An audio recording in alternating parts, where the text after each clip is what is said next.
Jadi muslim itu simple. Jadi Bapak Ibu sekalian, jadi materi ini saya sampaikan itu karena ada kejadian ya, ada kejadian. Jadi kejadian ini nyata. Ada ibu-ibu, jadi ada seorang ibu yang ditinggal mati oleh suaminya. Akhirnya anaknya itu ketika di sekolahan sering dibully, jare randuwe bapak, masih kecil anaknya. Karena anaknya sering mengeluh seperti itu, maka si ibu tadi menikah lagi. Singkat cerita menikah lagi. Tapi baru awal menikah itu sudah terjadi konflik. Maka konsultasi ke saya. Jadi konfliknya apa? Ternyata masalah akidah. Jadi ibu ini kan muslimah, bahkan pakai cadar ya. Pakai cadar, setelah menikah diajak ke tempat pengajian suaminya di pusatnya sana. Tidak kita sebut pusatnya mana. Maka ketika sampai di tempat atau di pusat kajian suaminya itu, ibu ini dibully, mu'alaf, nangis. Padahal mu'alaf niku sinten, Pak? Ya, kita yang pahami orang yang dari luar Islam, non-Islam masuk Islam. Padahal ini sudah sholat, pakai busana muslimah, ikut kajian, itu masih dikatakan apa? Mu'alaf. Berarti sebelumnya dianggap tidak Islam. Akhirnya ya terjadi konflik, bahkan ya karena kuat, akidahnya ibu ini kuat, ya sudah kalau nanti tidak ada titik temu, cerai nggak apa-apa. Jadi siap jadi janda 2 kali. Padahal baru satu bulan. Tapi alhamdulillah akhirnya suaminya mau ikut kajian saya. Ya semoga dapat hidayah. Jadi Bapak Ibu sekalian, di dalam Al-Qur'an kadang hanya disebut kata iman saja, kadang disebut Islam saja. Jadi kalau kata Islam dan iman itu disebut berdiri sendiri, disebut sendiri-sendiri, itu maknanya sama. Islam itu ya mencakup iman, iman mencakup Islam. Kalau disebut Islam saja atau iman saja. Tetapi kalau disebut bersamaan, jadi kata-kata iman, Islam itu disebut bersamaan dalam satu ayat atau satu tempat, maka Islam itu artinya amal lahiriah, ya sholat, zakat, puasa dan seterusnya. Sedangkan iman itu amalul qalbi, amal hati. Contoh. Di dalam surah Al-Hujurat ayat 14, wa qalatil a'rabu amanna kullam tu'minu walakin qulu aslamna walamma yadkhulul imanu fi qulubikum wa in tuti'ullaha wa rasulahu la yadlikum min a'malikum syai'a innallaha ghafurur rahim. Berkata orang-orang A'raf. Jadi A'rabi itu orang-orang pedalaman ya. Menghadap Rasulullah SAW, mereka mengatakan amanna, kami beriman. Qul lam tu'minu, jangan kamu mengatakan kamu telah beriman. Kamu jangan mengatakan kami beriman. Walakin akan tetapi qulu, ucapkanlah aslamna, kami Islam. Sebab apa? Iman itu belum masuk di hati kalian. Jadi iman itu belum masuk di hati kalian. Karena baru ya orang A'raf, orang Arab Badui datang kepada Rasulullah menyatakan ya seakan-akan imannya sudah sempurna, maka oleh Allah jangan mengatakan seperti itu, tapi katakan kami Islam. Artinya apa ya? Ya menerima syariat, sholat dan seterusnya. Nah sekarang pertanyaannya, muslim itu siapa? Sing rawuh niki muslim sedaya nggih. Lah muslim niku sinten, Pak? Lah nggih, muslim niku sing ngrasa agami Islam. Sing ngrasa agami Islam diwastani muslim. Nah, ciri-ciri muslim. Jadi kalau sudah melakukan hal ini, dia sudah disebut muslim dan oleh Allah Subhanahu wa taala dijamin mendapatkan perlindungan. Jadi definisi muslim menurut Rasulullah itu sederhana, simple. Artinya kalau 3 hal ini nanti ada, dia sudah disebut muslim. Dan kalau hal ini ditambah-tambahi, jadi untuk menjadi seorang muslim ditambah-tambahi, misalnya harus ikut jamaah tertentu atau ikut organisasi tertentu, lah nanti jadi ruwet. Ya nanti kita sampaikan. Maka Rasulullah SAW beliau bersabda dalam hadis yang diriwayatkan oleh Imam Bukhari, man sholatana wastaqbala qiblatana wa akala dabihatana fadalikal muslim. Jadi barang siapa yang sholat seperti sholat kami. Nah, kita sudah sholat semua nggih? Tadi sudah sholat maghrib. Lah pengertian sholat maghrib, sholat niku napa? Pun niku tugasé cah sekolah nggih. Wis jenengan mboten ngerti pengertiane mboten napa. Ustaz karo cah sekolah, yang penting kita sholat. Jadi kita sudah menjalankan, tapi kalau ditanya pengertiannya apa, do bingung. Jadi sholat itu kan ibadah yang diawali dengan takbiratul ihram, dengan rukun syarat tertentu, diakhiri dengan salam. Maka ini ada, ya kalau dalam masalah fikih pasti ada pertanyaan dan nanti pasti ada perbedaan pendapat. Jadi barang siapa sholat seperti sholatnya Rasulullah yang diawali dengan takbiratul ihram, setelah rukun syarat tertentu, tertib, diakhiri dengan salam. Maka ketika kita bermakmum, imam kita mengucapkan salam itu setelah imam salam pertama atau salam kedua. Mboten jenengan biasa nih, ada yang pertama, ada yang kedua. Masalah fikih mesti ada yang pertama, ada yang kedua. Kalau dari definisi sholat tadi, berarti ketika imam salam pertama, Assalamualaikum warahmatullah, ke kanan ya, itu sholatnya sudah selesai belum? Sudah, berarti sudah ya. Kan tadi diakhiri dengan salam. Berarti ketika salam pertama Assalamualaikum warahmatullah itu sudah selesai. Sholat imam sudah batal belum? Oh, sudah selesai nggih batal no Pak. Wong pun sudah selesai kok. Berarti sudah napa? Bagi imam sudah batal. Sudah batal karena sudah napa salam. Berarti posisinya sudah selesai batal. Baru salam kedua. Maka tadi, lah ini memang masalah fikih nggih. Secara fikih imam yang mengucapkan salam pertama itu sudah batal. Dan jumhur ulama salam pertama yang wajib itu salam pertama, salam kedua niku sunnah. Maka imam boleh saja hanya salam sekali. Dan ini pernah kejadian. Jadi yang terbiasa salamnya nunggu napa? Salam kedua imam. Jadi assalamualaikum warahmatullah. Lah ngenteni, lah kok suwe men ora salam. Jebule napa? Salamnya hanya sekali. Jadi secara fikih boleh.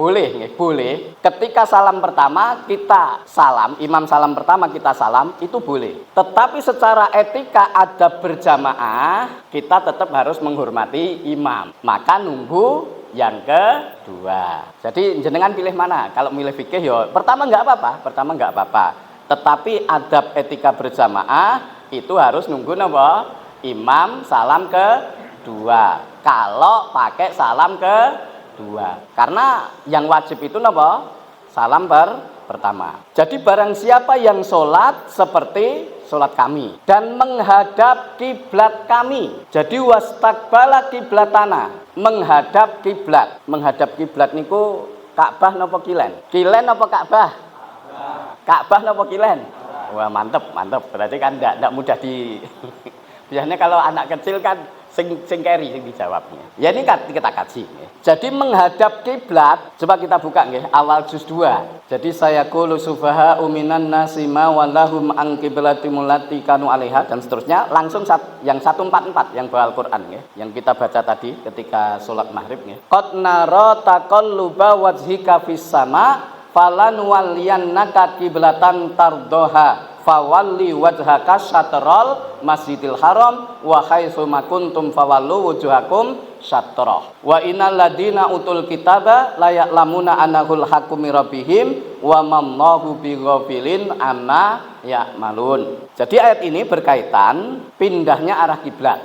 Setelah turun ayat ini kan kiblatnya kemana? Masjidil Haram atau Ka'bah. Jadi Rasulullah SAW bersama sahabat kaum muslimin saat itu sholat awalnya menghadap ke Masjidil Aqsa. Jadi posisi Rasulullah di Madinah setelah hijrah yaitu apa? Sholatnya menghadap ke Masjidil Aqsa yang sekarang sedang dianeksasi oleh Israel. Jadi Rasulullah SAW menghadap ke Masjidil Aqsa itu kurang lebih 16-17 bulan. Tetapi Rasulullah SAW sangat ingin berharap kepada Allah kalau kiblatnya itu kemana? Masjidil Haram. Qad nara taqalluba wajhika fis sama. Coba dibaca yang sudah ketemu. Al-Baqarah 144. Sungguh kami melihatmu wahai Muhammad. Monggo. Qad nara taqalluba wajhika fis sama falan waliyanika falan waliyannaka kiblatan tardoha. Artinya, ya, saya terjemahkan aja ya. Qad nara taqalluba wajhika fis sama. Kami telah sering melihatmu, melihat wajahmu Muhammad, melihat ke langit. Yaitu apa? Berharap kepada Allah, mohon kalau kiblatnya dari Masjidil Aqsa dipindah, diarahkan, dirubah ke Masjidil Haram. Jadi qad nara taqalluba wajhika fis sama falan waliyannaka kiblatan tardoha, maka akan aku palingkan wajahmu ke kiblat yang kamu ridhoi, kiblat yang kamu ridhoi, kamu sukai, kamu inginkan. Maka nama qad nara taqalluba wajhika fis sama falan waliyannaka kiblatan tardoha fawalli wajhaka syatral masjidil haram, maka sekarang hadapkanlah wajahmu ke Masjidil Haram, dan kemanapun kamu berpaling hadapkanlah wajahmu ke satroh.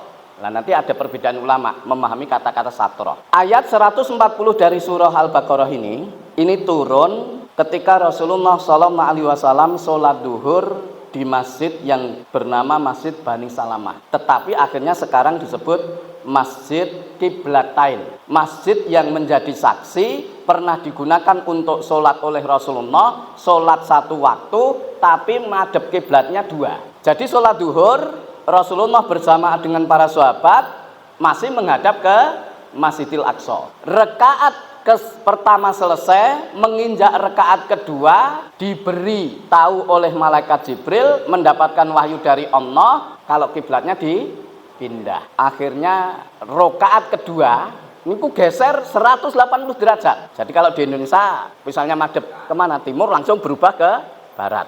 Dan sahabat juga ngikuti. Jadi ya hebatnya sahabat, nggak usah takok iki piye toh, enggak nih. Karena gini, maaf nih, ya ada kejadian ngeten. Kadang ketika tidak dijelaskan itu jadi pertanyaan. Jadi ada sholat, imamnya ketika membaca sujud ayat sajdah atau ayat tilawah nih, sujud. Lepas itu sholat tarweh, makmum nggak tahu karena belum pernah praktek sebelumnya. Langsung Allahu Akbar. Lah ketika bangun lagi dia bingung. Selesai napa nggih? Gaduh. Imame piye to? Rakaate ditambahi. Nah, karena ndak paham. Kalau yang tadi sujud napa? Tilawah atau sujud sajdah. Takmirnya juga nggak bingung juga nggih. Akhirnya sujud sajdah pripun to? Nggih pun mungkin kula jelaske. Karena yang imam bukan saya, saat itu bukan saya. Tapi terus konsultasi ke saya. Tapi hebatnya sahabat ketika Rasulullah SAW bergeser langsung ikut. Maka rakaat kedua Rasulullah SAW itu menghadap ke Masjidil Haram atau Ka'bah. Maka masjid itu sekarang diberi nama apa? Masjid Qiblatain. Masjid sing kiblate pernah dua. Dua kiblat nggih, kiblat ke Masjidil Aqsa, bukan dua kiblat, Pak.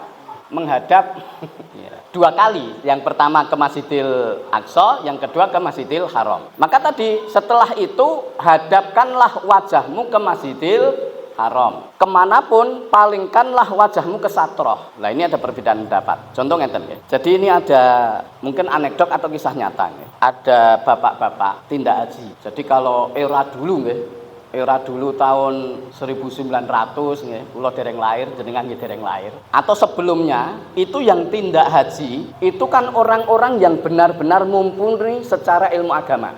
Ulamanya, kiainya. Sehingga kalau pulang terus pakai peci putih. Maka sering disebut peci putih itu disebut peci kaji. Dulu sing etuk nganggo, sing wis munggah kaji. Sakniki wis pokoke ora munggah kaji ya ora apa-apa, nyicil pecine sik. Jadi nyicil sih, tidak apa-apa. Lah, maaf, maaf. Banyak yang menunaikan ibadah haji tetapi secara ilmu kurang. Ya maaf, karena saat ini kan akeh wong sugih. Jadi yang penting duit-duit, iso daftar, kadang nggak paham, sudah ibadah haji. Akhirnya setelah menunaikan ibadah haji pulang, lah sholatnya itu menghadap sakarepe dhewe. Jadi sholat duhur niku madhep mriki pun Pak. Kidul nggih. Karena perasaan kula mriku etan, kula niki salat kula madhep ngidul nggih, perasaan. Nanti asar madhep ngalor, maghrib madhep ngetan. Pak malah ngulon dihindari. Lha kira anake bapak piye to iki? Mulih kok tindak haji malah kok salat sak senenge dhewe. Akhire ditegur, "Pak, jenengan iki pripun? Salat kok madhepe sak senenge dhewe, mboten madhep kiblat." Kowe ora ngerti kok, sok yen ning kono, ning Ka'bah kowe wis ngerti salat iki sak madhep-madhepe. Kan ngubengi Ka'bah nggih. Lah mboten gadah ilmu dikira napa? Lho kok kono ngadepi aku. Pindah mriki kok ngadepi. Jadi adepan. Jadi sak madhep-madhepe itu. Nah, ini karena kurang ilmu. Bahkan pernah, maaf, ada termasuk ngeten nggih. Ini pernah kita sampaikan, muslimin di Suriname. Jadi piyai Jawa sing dibawa Belanda ke Suriname. Masjid di Suriname itu ada dua versi. Ada yang menghadap ke timur, ada yang menghadap ke barat. Karena apa? Orang Jawa yang dulu sholat menghadap ke kiblat yang kurang ilmunya dianggap itu satu kebiasaan, sholatnya madhep ngulon. Di Gowoneng Suriname tetap madhep ngulon. Padahal posisinya di barat Ka'bah. Yang punya ilmu ya tetap menghadap ke kiblat. Jadi napa? Karena kurangnya ilmu. Sehingga pernah nggih, ya anekdot ini saya dapatkan ketika ngaji di Penumping dulu nggih. Di Penumping itu di Masjid Istiqomah Penumping Solo. Jadi setan ketinggalan informasi. Jadi saya ketinggalan informasi mboten jenengan tok. Mboten ustaz tok nggih. Lho bahkan pernah nggih ustaz niku ketinggalan informasi. Posting informasi tapi kadalu warso lah. Lah iku tanggale pun telat. Oh iya, nyuwun ngapunten. Jadi napa? Ustaz ketinggalan informasi. Ternyata mboten ustaz tok, setan saja ketinggalan informasi. Kan di hadis dulu kan ada setan itu kan hasil kerja anak buahnya kan dikoreksi nggih, dilaporkan. Kalau hadisnya mungkin anekdot itu terinspirasi dari hadis ini nggih. Kan hasil kerja kamu apa? Dia maksiat, alah belum puas. Dia durhaka kepada orang tua, nanti damai dengan orang tua. Akhirnya apa? Saya berhasil menceraikan suami istri. Maka diminta ke depan diberi mahkota. Lah ini juga gitu, pimpinan setan evaluasi hasil kerjanya apa. Nah tadi bangga kan, saya begini. Akhirnya ada, kamu hasil kerjanya apa? Sing teng pojokan. Kamu kerjanya apa? Saya berhasil menggoda seorang calon haji sejak dari Indonesia sampai di Saudi tidak pernah sholat. Jadi kalau adzan berkumandang saya goda, dia nggak sholat. Nanti adzan maghrib kumandang saya goda ndak sholat. Lah setannya kan punya data, diklik nih, klik jenenge sapa? Keluar. Wah akhirnya walah lele. Ngenten apa? Lah kuwi rasa mbok godae ra sholat. Wong dhek iki urung iso sholat. Dadi ora usah mbok goda ora sholat. Mergane napa? Urung iso sholat. Wow, tiwas bangga pamer di hadapan pimpinan. Jebule napa? Setan ketinggalan informasi. Maka kembali nggih. Maka ketika Ka'bah itu kelihatan, itu menghadap ke Ka'bah. Ya tadi nggih, salatnya sak madhep-madhepe tadi nggih, yang tidak punya ilmu tadi. Jadi ketika Ka'bah kelihatan ya harus menghadap Ka'bah. Kalau tidak menghadap, tidak sah. Lah yang di luar Ka'bah termasuk di Indonesia yang posisinya jauh itu ada perbedaan pendapat. Jadi maaf, kan kadang misalnya nggih, tanggal sekian posisi matahari tepat di atas Ka'bah. Tolong arah kiblatnya dicek. Sering nggih. Terus ada masjid sing alhamdulillah sing menggeser niku karpete tok. Enten nggih? Wah geser. Wah enek sing masjid sampai dirubah. Mana ada yang wis kira anu iki. Lah ini ya. Maka ulama berbeda pendapat dengan memahami kata satroh. Memang ada. Jadi yang pertama, yang jumhur, satroh itu pokoknya menghadap ke arah Ka'bah. Meskipun tidak pas nabrak Ka'bah, itu sudah menghadap kiblat. Jadi pokoknya cara gampangnya wong Indonesia, ngger wis ngadep ngulon, itu berarti sudah menghadap ke kiblat. Tapi yang pendapat kedua, satroh itu ya betul-betul harus napa? Presisi. Lah kalau ini, presisi ini coba kita kaji. Maaf, kalau presisi harus presisi nabrak Ka'bah. Gampangane nggih. Nabrak Ka'bah. Sing nate tindak haji utawi umroh, nate ngukur Ka'bah mboten. Jengben sing badhe minggah kaji nggawa 1 meteran nggih. Kok gen digebuki kali sinten? Ya malah ngopo, warga replika apa piye itu ya. Ya dulu kan Raja Abrah kan pengen nandingi Ka'bah itu kan, tapi kan itu alasan ekonomi ya. Mosok teko gawe mirip sokok emas, nah, tapi kan enggak ada unsur ibadah ya ora nek sing nekani itu ya. Jadi Ka'bah pinten Pak? Kira-kira pinten niku? Sing nate tindak mriku. Mboten ngukur. Jadi 12,84 kali 13, kali 11, lebarnya itu 12,8, berarti maksimal ya dibulatkan 13. Kalau harus nabrak Ka'bah presisi, berarti masjid itu ndak boleh luas panjangnya, lebarnya ndak boleh lebih dari 13. Sebab sing punjul telulas mesti ora nabrak Ka'bah. Paham mboten iki? Kan salat itu maaf, ketika jenengan salat itu menghadap mihrab napa ngadep lurus? Kan lurusin jenengan toh. Taruhlah nggih, taruhlah Masjid Al Barokah ini sudah pas mihrabnya menghadap ke Ka'bah. Niki lebarnya pinten Pak masjid niki? Oh 10 berarti cek ngadep Ka'bah kabeh. Kan nabrak. Tapi kalau yang maaf misalnya lebarnya 14 nih, yang di sop meter ke-14 niku kalau lurus ngenai Ka'bah mboten. Mesti lore napa kidule. Mesti mboten sing mikir ngoten niku nggih. Misalnya Masjid Istiqlal niku Masjid Syekh Zayed itu kan berapa meter niku? Sing pun dolan mriko, kula sering lewat. Dulu waktu duduk niku nggih, di pertama iki arep nggo apa niku kan do kados dulu duduk niku lho Pak, setelah Teknopark itu yang dhisik arep nggo kolam renang, arep nggo anu kan. Satu kan ya belum ada papannya itu. Sampai duduk sampai sekarang dadi saya belum pernah, ya cuman lewat aja nggih. Saya yakin lebarnya lebih dari 13 meter.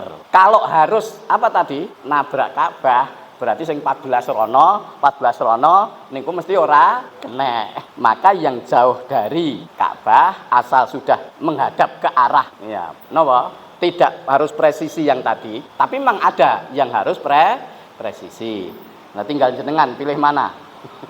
Yang presisi berarti apa harus tepat. Tapi yang jumhur justru apa? Satrah itu arah saja, tidak harus napa menghadap ke persis mengenai Ka'bah. Jadi man sholatana wastaqbala qiblatana wa akala dabihatana, memakan sembelihan kami, fadzalika muslim, dia muslim. Maka nggih dari hadis ini berangkat dari pengalaman tadi nggih. Ketika seseorang kan Rasulullah itu sudah muslim. Ya kalau bahasanya muslim minimalis lah. Wis pokoknya salat, madhep kiblat, memakan sembelihan kaum muslim. Artinya apa? Sembelihan kaum muslimin itu halal. Dia sudah seorang muslim. Bahkan dalam hadis itu dia di bawah lindungan Allah dan Rasulnya. Berarti kehormatannya, hartanya, harga dirinya, nyawanya itu dilindungi Allah. Tidak boleh dilecehkan. Lah maka tadi ada satu jamaah, ada satu organisasinya dijadikan syarat sahnya Islam. Jadi kalau belum masuk ke organisasi itu dianggap Islamnya ndak sah. Maka tadi dikatakan apa? Mu'alaf. Nangis kan, akhirnya ibu tadi nangis. Akhirnya lah ini menarik ngeten nggih. Kadang kita berpikirnya ya apa? Tidak menggunakan akal sehat. Jadi Nabi Musa alaihissalam itu pernah berdialog dengan sinten? Fir'aun. Ketika Fir'aun tanya, "Siapa Tuhan kamu berdua, Musa dan Harun?" Maka Rabbus samawati wal ard. Tuhannya langit dan bumi. Tuhannya bumi dan langit. Pemahaman Fir'aun berarti Tuhannya Musa itu di langit. Maka siapa? Fir'aun memerintahkan Haman membangun piramida, naik ke atas pengen nilii jare Tuhane Musa neng langit. Kinten-kinten ditilii ketok mboten. Artinya apa? Fir'aun masih bisa membantah. Maka oleh Nabi Musa alaihissalam langsung disusul nggih. Tuhan kalian nggih dan Tuhannya nenek moyang kalian. Jadi Tuhan mbah-mbah yang dulu sejak awal. Maka Fir'aun sudah nggak bisa jawab. Tidak punya argumentasi. Artinya apa? Kalau Fir'aun itu mengaku anna rabbukumul a'la, satu Tuhanmu yang paling tinggi, lambai Fir'aun, Tuhane sapa? Kan zaman mbae Fir'aun niku belum lahir. Berarti mbae Fir'aun dhuwure mbah niku napa? Buyut nggih. Buyute Fir'aun terus munggah melih napa? Canggahe Fir'aun terus munggah melih napa, Pak? Udek-udeke siwur terus munggah melih dhuwure wareng. Yes. Artinya mbah-mbah yang dulu itu Tuhannya siapa?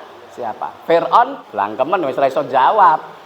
Lah mulai rakyatnya itu mulai, oh iya ya, yang Fir'aun itu Tuhan, mbah Fir'aun Tuhannya sapa ya? Mulai napa? Ya kena dakwahnya Nabi Musa. Maka satu kan ada yang beriman tapi sembunyi-sembunyi. Maka saat ini saya gunakan ya. Jadi maaf, di Indonesia niki organisasi Islam yang paling tua dan masih eksis niku napa Pak? Tahun berapa? 12. NU 26. Saya tahu nggih, dia ikut organisasi yang lahirnya itu tahun 57 yang suka mengkafirkan itu ya. Maka taruhlah maaf, tapi ini saya yakin nggih Muhammadiyah nggak ada yang berpemahaman yang ramelu Muhammadiyah Islamnya rasa enggak. Seandainya ukuran kebenarannya nggih, organisasi yang lahir tahun 1912 terus sing wong Islam Imam Syafi'i niku Islame sah napa mboten? Kan saat niku NU ya durung lahir, Muhammadiyah ya dereng lahir. Sah mboten? Bingung kan?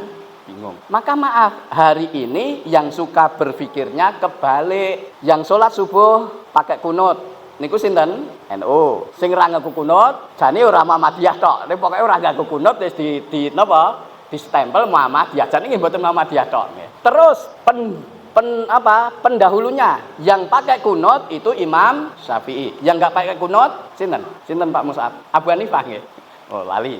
Artinya gini nggih, misalnya Abu Hanifah nggih. Lah terus sing nganggo kunut Imam Syafi'i, sekarang yang pakai kunut NU. Imam Syafi'i NU, Abu Hanifah Muhammad, iya. Lagi kan kebalik mboten. Mosok Imam Syafi'i ditarik saiki, kudune kan Nahdiyin itu mencontoh Imam Syafi'i. Muhammadiyah mencontoh Abu Hanifah, bukan kebalik. Misalnya nggih, mudahnya ngeten. Presiden pertama Indonesia sinten, Pak? Apal kabeh nggih, Insinyur Soekarno. Misalnya Insinyur Soekarno itu pengikutnya Puan Maharani, diguyu mboten? Ya diguyu, wong mosok laire dhisik kok melu sing keri. Kudune Puan Maharani itu melu bapake. Lah yang seperti ini nggih. Jadi kalau organisasi itu dijadikan sebagai syarat sahnya Islam, nggih. Lah akhirnya konangnya begini nggih. Jadi saat suaminya kerja, kebetulan perangkat desa nggih, HP-ne keri dibuka sama istrinya tadi. Ternyata nggih, wah, besok ketika pertemuan harus bawa uang sebagai tebusan tobat karena istrimu mu'alaf. Wah, istrinya mu'alaf. Karena dianggap apa? Belum ikut organisasinya. Terus misalnya nggih, jadi kebenaran itu universal, sejak dulu sampai sekarang universal. Dimanapun kebenaran itu tetap kebenaran. Maka misalnya nggih, Amerika Serikat, niku ibu kotane pundi, Pak? New York napa Washington? New York napa Washington? Sing terkenal kan New York nggih, tapi ibu kotane urung tau rono. Artinya orang Muslim di Washington, orang Muslim di New York, kalau syaratnya harus ikut organisasi tersebut, sah nggak Islamnya? Kan dereng buka cabang teng mriko. Terus sing teng Antartika, enek wong Muslim, Islamnya sah nggak? Kalau harus napa ikut jamaah tersebut nggih. Akhirnya alhamdulillah terbuka nggih. Karena selama ini kan ya doktrin, kalau ngaji, kalau dulu bisa nggih. Kalau nggak ngaji ikut kita tidak boleh. Lah sekarang kan ada napa? YouTube. Lah dari mereka banyak yang keluar. Jadi Muslim itu sederhana. Tadi siapa, Pak? Orang yang sholat seperti sholatnya Rasulullah, ngadep kiblat seperti kiblatnya Rasulullah, terus napa? Memakan sembelihan kaum muslimin, maka dia muslim. Nah, termasuk terkait dengan masalah sembelihan. Kadang ada yang hulu.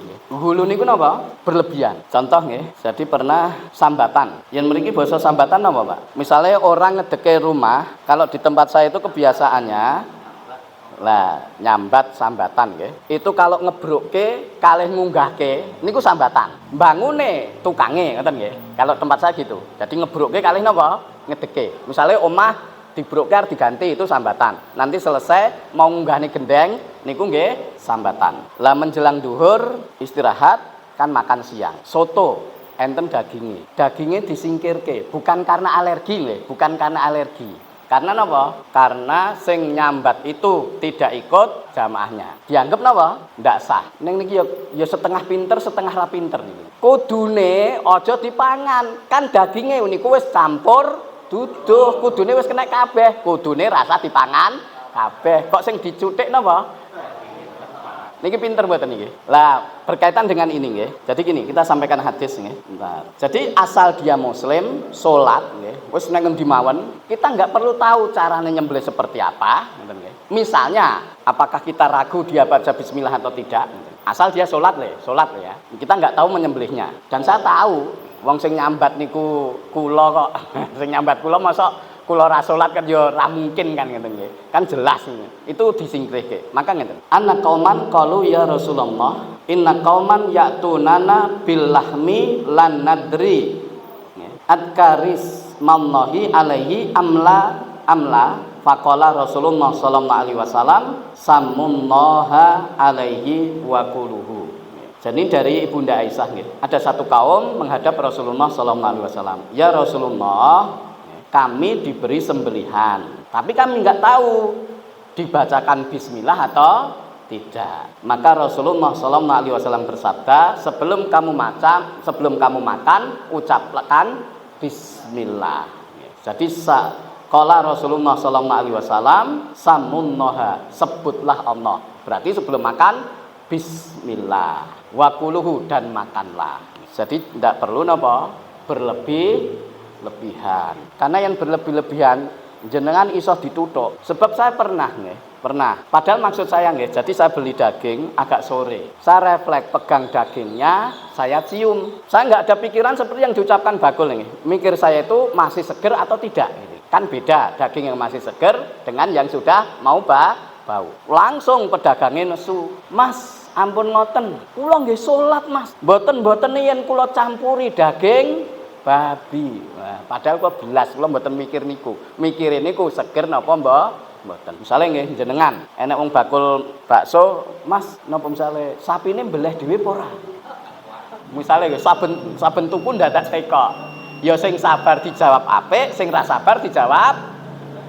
Pernah nggih, maaf, ya kadang ngeten. Ada temen dari Lampung datang ke Solo. Sate jamu itu nggak mudeng, kan dulu sate jamu ngeten nggih. Tulisannya sate jamu. Wah, bahkan pernah ini kejadian nyata nggih. Ada ikhwan sudah beli 2 kali sate jamu karena nggak tahu, betul-betul nggak tahu. Lah ketiga bawa istrinya yang pakai cadar.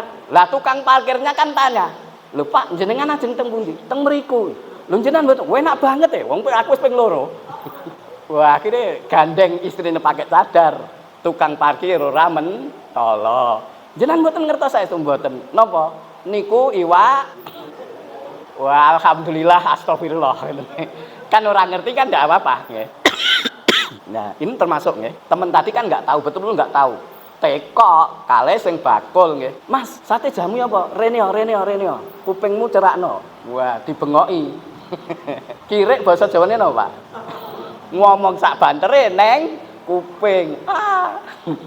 Pun jenengan tutuki dhewe.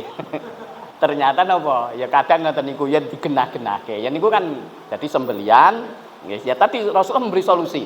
Asal dia sholat nggih, muslim, kalau kita misalnya baca bismillah atau enggak ya sudah, sebelum makan kita baca bismillah. Kecuali kalau kita tahu oh dia non muslim, dia enggak sholat, nah itu kan tahu. Kalau enggak cukup napa sebelum makan dibacakan bismillah. Jadi muslim itu sederhana, muslim itu simple.